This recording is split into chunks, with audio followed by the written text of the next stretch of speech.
scripture reading is Matthew chapter 25, verses 14 through 30. Jesus is speaking, and he says, "For it is as if a man going on a journey summoned his slaves and entrusted his property to them. To one he gave 5 talents, to another 2, and to another 1, each according to his own ability. And then he went away. Now the one who had received the 5 talents went off at once and traded with them, and he made 5 more talents. In the same way, the one who had 2 talents made 2 more talents. But the one who had received the 1 talent went off and dug a hole in the ground and hid his master's money. Now after a long time, the master of those slaves came and settled accounts with them.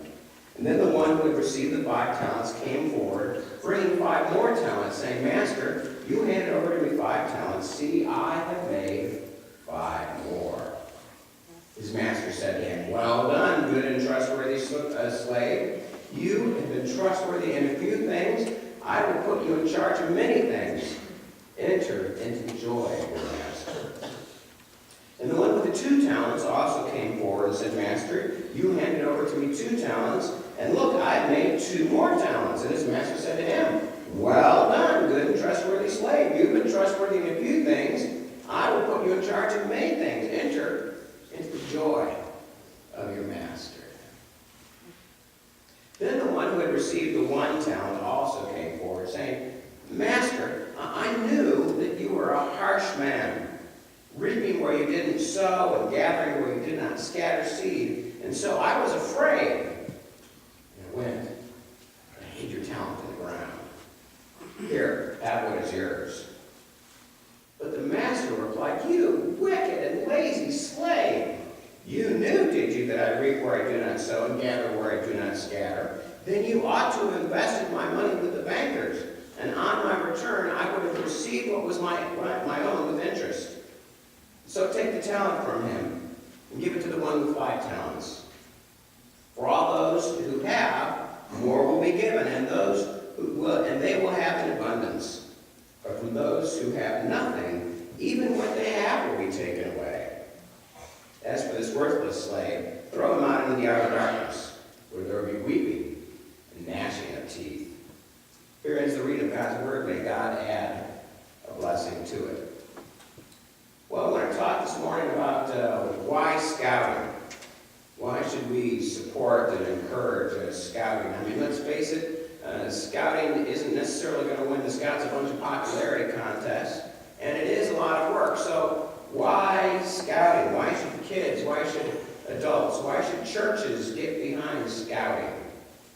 Well, as an Eagle Scout myself, my first response as I pondered that question is because scouting is a lot of fun. It is a ton of fun. I had a blast as a Boy Scout. Where else, for instance, do you get to go on late night snipe hunts? Scouting, right? Where else do you get to send a tenderfoot scout to get a left-handed smoke shifter from the supply hut at summer camp? Scouting, right? Where else do you get to ignite sparks around the campfire? Scouting, I tell you. Oh, and by the way, if you do attempt to do that, I want to tell you, if you're wearing cutoffs, make sure that you trim off the strings because, well, don't worry about it. Just trust me on that one. Scouting is a lot of fun. It is a blast. But looking back on my scouting days, there are also some very serious reasons to choose scouting. For instance, scouting teaches the value of hard work and perseverance. At least it did for me. I remember once, for instance, when I was on a 6-day backpacking trek with my troop at Philmont Scout Ranch in the Sangre de Cristo Mountains of Cimarron, New Mexico. Any of you here been to Philmont? Scouts, raise your hand. Anybody else? Okay, good. Number of you. You'll never forget it, right? Life experience, right? Well, I remember one day on our trek in particular, we'd already been hiking, backpacking about 4 miles up and over a mountain, and we were at the base of another mountain. The plan was to hike to the top of the mountain and to spend the night there. There was no water up there, so we had to hike in our water. But the mountain didn't seem too steep, and so we set off with a spring in our step and the second phase of our journey. The going was rough, but it helped because we kept switching off the 1-gallon water jugs. And we were doing okay, especially since we could see the peak of the mountain. We could see the end of our agony. Finally, after about 2 miles of steep switchbacks, we reached the peak and we sat down waiting as our scout guide brought up the rear. Guess what, he said as he rounded the corner. This is just a false peak. This is just one of the ridges on the mountain. We've still got a ways to go. And so we groaned. We got off our rear ends. We got back up. Switchback after switchback after switchback after switchback. I want to tell you, we thought we were never going to get to the top of that mountain. Older teens, as well as middle-aged fathers who probably could have lost a couple more pounds, were all stopping to rest, wheezing, catching their breath. And just when we didn't think we could go on anymore, we had to go on some more because we weren't at the top. Finally, about 7 o'clock in the evening, as I recall, we arrived at the peak of the mountain, pitched our tent, snarfed down some stew, slithered into our sleeping bags, and slept like the dead. We did it, though. We did it. We did it because we had to do it. There was no alternative. That's the genius of scouting. It puts boys and girls in places where they have to grow. It puts them in places where they have to dig down deep and find resilience and persistence and hard work within them. And this lesson, friends, is bigger than hiking or camping or earning merit badges. This is a life lesson. In fact, maybe this is the life lesson. It is indeed what God expects of each one of us. In the parable of the talents that Jesus gives us in Matthew 25, for instance, each of the servants is expected to grow that which is entrusted to him. They are supposed to go out and work hard with what they have been given and trade and so forth. The principle here is that God expects each of us to work hard at becoming the very best that we can become. Not for ourselves, for our own glory, but to the betterment of everybody else and to God's glory. Somebody put it to me this way, and I've never forgotten what they said. They said, Bill, they said, what you are is God's gift to you. But what you become is your gift to God. I'm going to repeat that. What we are is God's gift to us. But what we become is our gift to God. You see, friends, it doesn't matter how gifted or talented you are or how gifted or talented you aren't. It doesn't matter how much stuff you have or how much stuff you don't have. What matters is what you do with what you have. So go out in the world, I charge you. Become something bold, become something beautiful, become something heroic for God and for others. Don't bury your treasure in the ground like that fearful and lazy servant. Work hard, become something awesome. Another reason that I believe in scouting is because it teaches reverence, like Brittany was talking about earlier with the kids. Reverence. The dictionary defines reverence as deep respect for something or someone. Deep respect for something or someone. We live in an irreverent world, if we were honest. But scouting taught me a deep respect for creation, for God, and for other people. Go back, if you would, to me, to the top of that mountain at Philmont Scout Ranch with a bunch of dead, dog-tired scouts. 6 a.m. the next morning, my tent mate Rob and I were awakened by a burning orange fire. I rolled over, fumbled around, trying to find my glasses, like, where did you put them in the night before? You've been there, right? And I finally found my glasses, stuck them on my face, and there through the tent door was the sun. I don't know whether it was just my half-awake state or what, but that sun seemed to take up the whole opening of our tent that morning. It was absolutely massive. And then when we finally did stumble out of our tents, it seemed like we could see to the edge of the earth and beyond. Mountain range after mountain range after mountain range. We were up on top, looking down literally on the clouds. It seemed like we were on the top of the world. It was like some scene from a science fiction movie, like you were in another world. It was glorious. That, dear friends, that feeling is reverence that you have when you're in a place like that. Reverence for the created order. Reverence for the Creator. The one talent servant in Matthew 25 had no reverence, no respect for God or anything else. But scouting teaches reverence. I'll never forget the countless breathtaking scenes of nature that I experienced while I was in scouting. And the lessons about caring for creation too. Lessons like, always leave your campfire, what guys? Cleaner than when you found it. You've heard that one, I hope, right? I hope they haven't gone out of fashion with that one. Always leave your campsite cleaner than when you found it. They're still with me. Reverence is a character trait. It's not just a feeling. It's some attitude deep within your heart.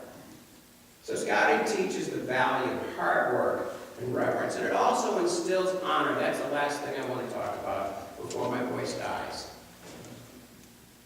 Honor, it seems to me, is a lost concept in our culture. It's a lost concept. We don't talk about honor very much in America. But scouting bestows honor upon young men and young women. In Boy Scouts, the ceremony when a scout earns the higher rank is called a court of honor. A court of honor, right?